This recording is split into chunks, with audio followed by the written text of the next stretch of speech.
Now let's get specific about how to influence your member of Congress. The first way is through their town halls and listening sessions, which virtually every member of Congress has regularly within their own district.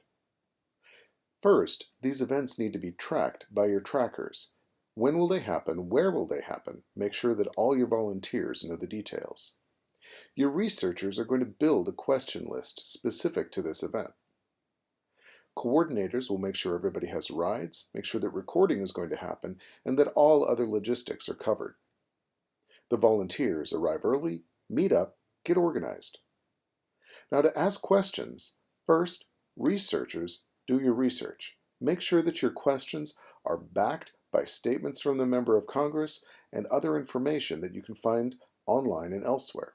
And then distribute those questions through the tracking calendar event itself, which is an easy way to ensure that every volunteer has a copy. The coordinator needs to ensure that the volunteers do have access to the questions and work together with volunteers to plan who will ask each question and in which order. The volunteers spread out at the event to reinforce the impression of a broad consensus. Now it's important to look neutral. If you look like you have a strong opinion, the staffers will probably skip over you and you'll never get to ask your question. But be sure to amplify the prior questions from your group. Refer back to the questions, relate them to your own, and so on. Last, be polite, but be persistent. If a member of Congress or staffer dodges, ask a follow-up question.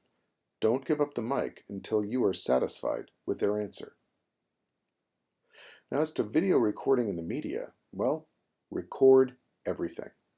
Your media contact can then reach out to the media both at and after the event and offer to speak about the group's questions and concerns and provide video. Re-engage with each reporter later after the event via Twitter, Facebook, and so on. Keep in touch with them. Remember, relationships are important.